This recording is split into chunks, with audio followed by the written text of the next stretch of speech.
प्रणाम करते हुए आप सबके इस गुरु माता पिता को प्रणाम करता हूँ। बच्चों को बहुत सारा लाड प्यार और सभी लोगों को सुबह की राम राम।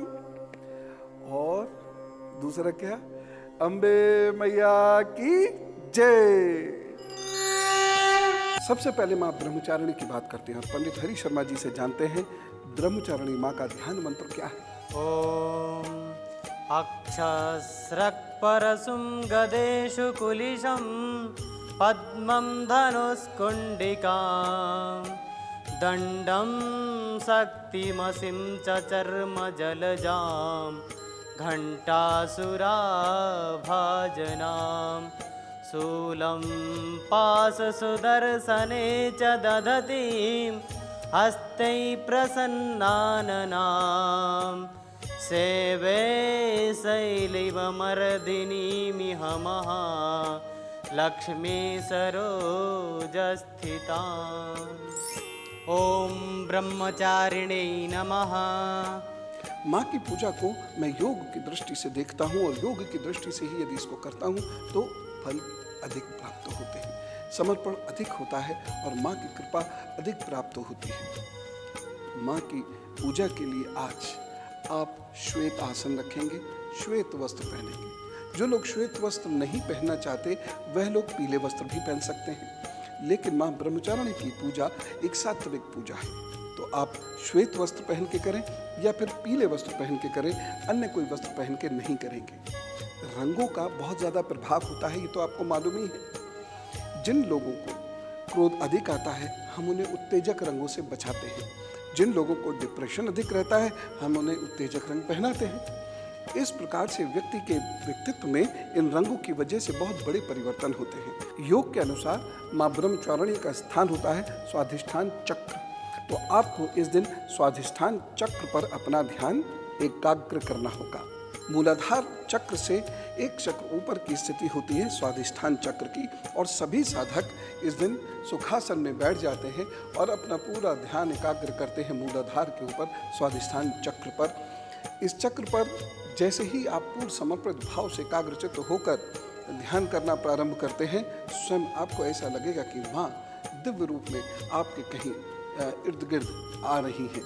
उनकी अनुभूति आपको महसूस होनी शुरू होगी और यही वो अनुभव है जिसके लिए कोई भक्त जीवन भर तरसता रहता है। अब मैं आपको ये बताता हूँ कि माँ ब्रह्मचारिणी की पूजा के उपरांत दान कौन सा दिया जाता है। माँ ब्रह्मचारिणी की पूजा में आपको भोजन का दान करना होता है। ये भोजन कच्चा होना चाहिए और 8 वर्ष से छोटी कन्याओं को आपने इसे देना है। इस भोजन में या तो 7 अनाज हो सकते हैं या फिर किसी परिवार के एक दिन का पूरा खाना हो सकता है, जिसमें गेहूं आता है, चावल आता है, कोई एक अनाज आता है, दाल आती है, इसमें कुछ फल आते हैं, कुछ कंदमूल आते हैं। इस प्रकार से आप ये किसी परिवार को दे सकते हैं। उसके साथ ही साथ आपको वस्त्र का दान अवश्य करना होगा। वस्त्र सफ़ेद होगा अथवा पीला होगा। अब मैं आपको माँ चंद्रघंटा की बात बताता हूँ।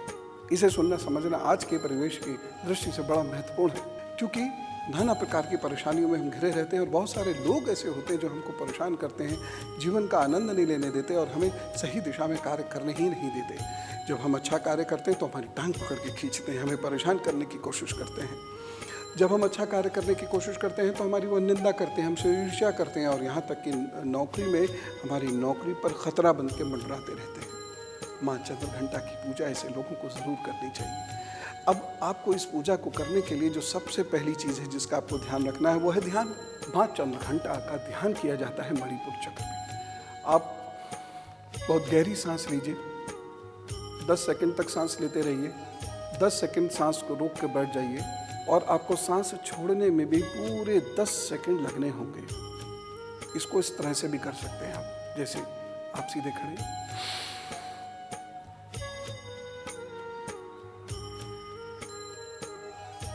और यहाँ 10 सेकंड सांस रोके और फिर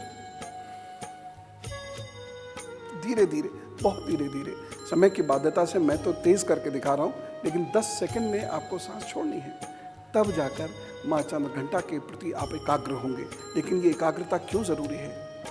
क्योंकि माँ चंद्रघंटा असुरों का दमन करते हैं। माँ चंद्रघंटा आपके ऐसे दुश्मन जो आपके सही होने पर भी आपको नाहक परेशान करते हैं, इनकी पूजा से ऐसे दुश्मनों का दलन हो जाता है। एक मंत्र है जो आपको अवश्य करना है। पहले इस मंत्र को समझिए। ॐ उद्यद्भानुसहस्रकान्तिमरुणां क्षौमां शिरोमालिकां रक्तालिप्तपयोधरां जपपटीं विद्यामभीतिं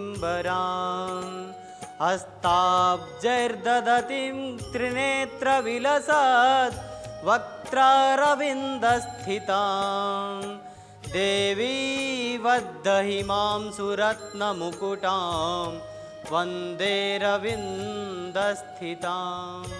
ॐ चंद्रघंटायै नमः।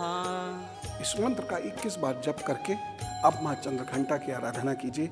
और साथ ही साथ आपको दान क्या करना है यह मैं अभी आपको बताता हूँ। इस दिन चावलों का दान करते हैं। छोटी कन्याओं को, जो कम से कम 7 कन्याएं अवश्य हों और एक छोटा बालक अवश्य हो, और यह घर के नहीं होने चाहिए, घर के बाहर के होने चाहिए। अच्छा रहे कि 7 गरीब कन्या और एक गरीब बालक की मदद हो जाए। उन्हें आप चावल का दान अवश्य कर दीजिएगा।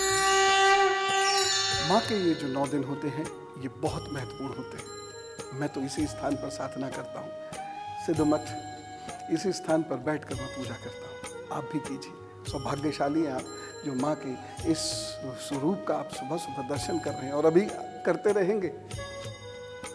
लेकिन समर्पित होकर एकाग्र भाव से स्वयं को भूलते हुए, अपने माया रूपी शरीर को भूलते हुए, अपने समस्त रिश्ते नातों और सांसारिकता को भूलकर थोड़ी देर माँ की गोद में सिर रखना सीख लीजिए। फिर देखिए परेशानियाँ कैसे डर के भाग जाती हैं, असुर कैसे डर के भाग जाते हैं। माँ की कृपा आपको सदा मिलेगी। चला जाए, आप पर माँ की कृपा बनी रहे। इसी प्रार्थना के साथ अम्बे मैया की जय।